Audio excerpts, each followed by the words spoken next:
Kaimu Waziri wa Afya Zanzibari Saada Mkuya Salumu ametoa ufafanuzi wa kauli yake ya kuhusu kadi ya matibabu kwamba hakutaja sehemu watu kutoka bara.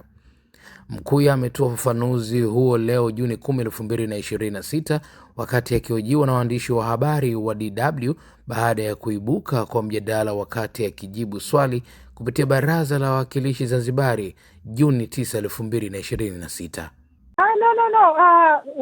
Unajua kilichokuwa kimetokea.